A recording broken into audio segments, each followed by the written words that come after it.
안녕하세요, 코팅나라입니다. 오늘은 GV80 제네시스 언더커버가 염화칼슘 방지가 되는지에 대해서 잠깐 보겠습니다.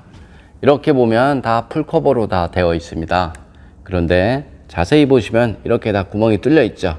여기 뚫려 있고요, 이쪽에도 뚫려 있고요, 이쪽에도 뚫려 있습니다. 그래서 이 부분에 하부 세차를 하게 되면 이 안쪽으로 물이 유입이 되죠. 그래서 건조 자체가 어렵습니다. 여기 미션이 있는 부분 다 뚫려 있고요, 여기도 미션 센서 있는 부분인데요, 다 이렇게 다 뚫려 있습니다. 그래서 눈길 주행을 하거나 하부 세차를 하게 되면 이 안쪽으로 물이 유입이 될 수 있다, 이렇게 보시면 됩니다. 이렇게 다 뚫려 있죠. 그리고 눈길 주행을 하게 되면 여기 바퀴 회전력에 의해서 이쪽으로 염화칼슘이 스며들죠. 그래서 이쪽에 묻는 염화칼슘도 물론 있지만 이 안쪽으로 스며 들어가는 염화칼슘도 있습니다. 그럼 커버가 있어 버리면 장점이 있죠. 방음에 도움이 되죠. 그렇지만 단점은 커버 속으로 들어간 물이나 염화칼슘은 제거 자체가 어렵다, 이렇게 보시면 됩니다. 그리고 이렇게 다 센서라든가 커넥터 이런 부분이 다 노출이 되어 있죠.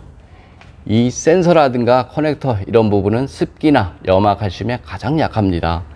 그래서 겨울 되면 하부 세차를 많이들 하시는데요, 하부 세차로 인해서 이런 센서가 고장이 날 수 있습니다. 뒤쪽을 보겠습니다.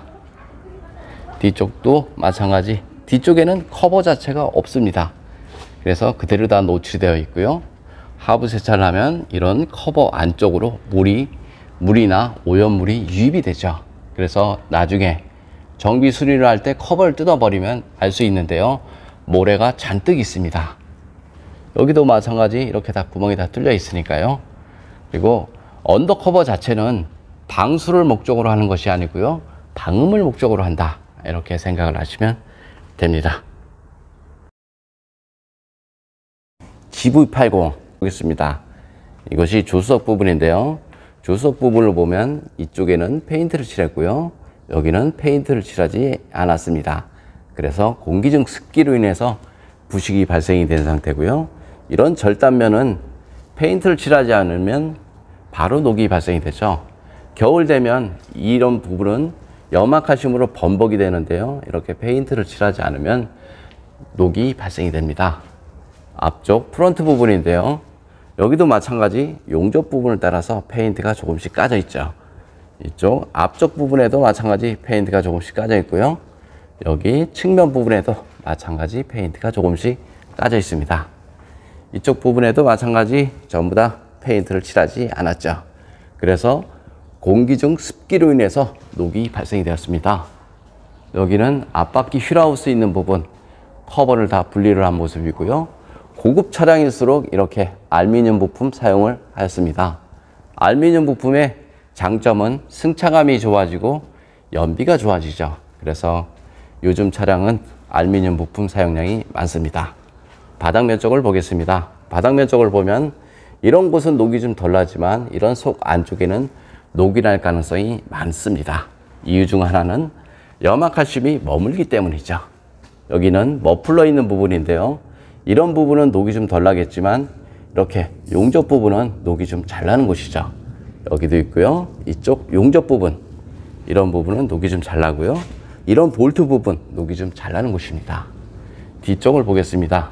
뒤쪽을 보면요, 여기도 마찬가지 알루미늄 부품이 사용됐습니다. 여기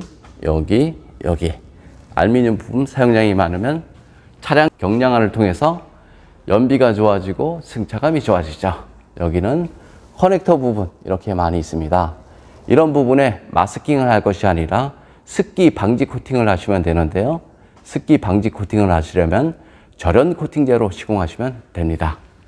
여기는 뒷바퀴 서스펜션이 있는 부분인데요, 눈길 주행을 하게 되면 바퀴 회전력에 의해서 물로 변한 염화칼슘은 이런 속 안쪽으로 스며들게 되죠.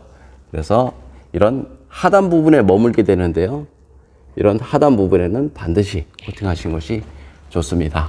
여기는 스페어 있는 부분 이런 모습이죠. 뒤쪽 머플러를 보면요, 이쪽에는 페인트를 칠했고 여기는 페인트를 칠하지 않았죠. 그래서 내열 페인트를 이용해서 용접 부분에 코팅을 하시는 것이 가장 좋은 방법이다. 이렇게 저는 생각을 합니다. 그리고 투명 언더 코팅 시공 후 모습도 한번 보겠습니다. 제네시스 G180 투명 언더 코팅 시공 후 모습 보겠습니다. 이것이 프론트 부분인데요. 처음 들어왔을 때 용접 부분을 따라서 페인트가 조금씩 까져 있었죠. 모두 다 방청 도장 후 투명으로 마무리되었습니다. 처음 들어왔을 때 이런 절단면 부분 모두 까져 있었고요. 모두 다 방청 도장 후 투명으로 마무리되었습니다. 이곳에는 알루미늄 부품이 사용되었죠. 알루미늄 부품의 가장 장점은 현과 화질량을 줄여서 연비가 좋아지고 승차감이 좋아지죠. 그래서 고급 차량일수록 알루미늄 부품 사용량이 많습니다. 이런 센서 하나까지 모두 다 저런 코팅되었고요. 눈길 주행을 하게 되면 바퀴 회전력에 의해서 엔진이든 미션이든 전기장치든 모두 다 염화칼슘으로 범벅이 되죠. 그래서 염화칼슘 방지를 하려면 염화칼슘이 묻는 모든 곳에 코팅을 하시는 것이 가장 좋은 방법입니다. 여기 머플러 코팅 모두 되었는데요. 머플러 코팅을 하시려면 최소 600도 정도 되는 내열 페인트를 이용해서 시공하시면 되고요. 시공하기 전에 이런 표면을 사포를 이용해서 가공을 하시면 됩니다. 그럼 부착률이 좋아지니까요. 그렇게 하시는 것이 가장 좋은 방법이죠. 이런 부분에 센서라든가 커넥터 이런 부분 모두 저런 코팅이 되었습니다. 여기도 마찬가지고요. 이런 센서라든가 커넥터 모두 저런 코팅 되었고요. 뒤쪽으로 가보겠습니다. 뒤쪽을 보면요. 여기 등속 조인트라든가 이런 부싱 있는 부분 모두 다 코팅이 되었습니다.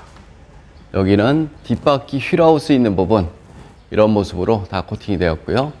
눈길 주행을 하게 되면 이런 곳은 사실상 녹이 좀 덜 나죠. 여기는 염화칼슘이 흐르는 곳이기 때문에 이런 곳은 덜 나고요. 물이 머무는 곳에 염화칼슘이 머무니까 이런 커넥터 이런 부분에 염화칼슘이 스며들 수 있겠죠. 그리고 흘러서 이런 부품 속이나 이런 볼트라든가 너트 이런 부분에 머물겠죠. 그래서 그런 부분에 꼼꼼하게 코팅하시는 것이 좋습니다. 이런 부품 속에는 녹이 좀 잘 나는 곳이니까요. 이런 곳은 반드시 하시는 것이 좋고요. 머플러 코팅 이런 모습으로 다 하였습니다. 머플러 코팅을 해도 녹이 발생이 되지만 하지 않은 거에 비해서 제 생각에는 10배 이상은 좋다. 저는 이렇게 봅니다. 그럼 투명 언더 코팅 장점에 대해서 설명드리겠습니다. 투명 언더 코팅은 하부 면적 100%를 코팅할 수 있습니다. 전기장치에는 절연 코팅이 가능하고요. 철로 된 곳에는 방청 코팅이 가능하죠. 그리고 코팅제가 투명하기 때문에 속면에 녹이 나면 육안으로 보입니다. 그래서 자동차 하부 관리가 쉽다. 이렇게 생각을 하시면 되고요. 좀 더 자세한 내용은 네이버에 코팅나라 검색을 하면 제 블로그가 있는데요. 그거 보면 시공 방법, 시공 가격 이런 것들이 잘 나와 있습니다. 그리고 코팅나라 장점에 대해서 설명드리겠습니다. 코팅나라는 녹이 잘 나는 지역에서 수십 년간 자동차 수리를 하였습니다. 그래서 어디에 녹이 나고 왜 나는지에 대해서는 누구보다 잘 알고 있습니다. 이쪽 지역은 겨울 되면 스노우 타이어를 장착을 하죠. 스노우 타이어 장착하는 지역은 장착하지 않은 지역에 비해서 2배 이상 부식이 빠르죠. 그래서 이런 곳은, 이런 지역은 녹이 잘 나는 지역이니까 타 지역에 비해서 꼼꼼한 방청이 필요하죠. 이상 코팅나라에서 알려드렸습니다.